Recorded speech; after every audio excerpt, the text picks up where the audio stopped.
రామ్ నారాయణ్ రామ్. కేవలం జపంతపం చేయడమే సరిపోదు. తెల్లవారగానే లేచి పరిగెడితే సరిపోదు. పళ్ళు మురికిగా ఉంటే అవి బాగా శుభ్రం చేయాలి.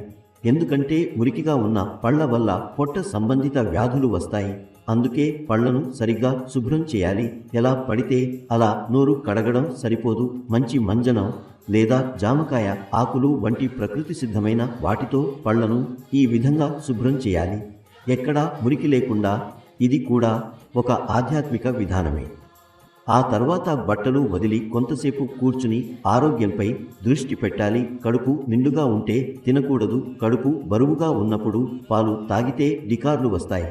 గ్యాస్ కూడా ఏర్పడుతుంది. వివిధ రకాల ఆలోచనలు, అసంతృప్తి, పని పట్ల నిర్లక్ష్యం ఇవన్నీ శరీరాన్ని శుభ్రంగా ఉంచకపోవడం వల్ల కలిగే పరిణామాలు. జపానికి సహాయంగా పళ్లను, శరీరాన్ని శుభ్రంగా ఉంచాలి.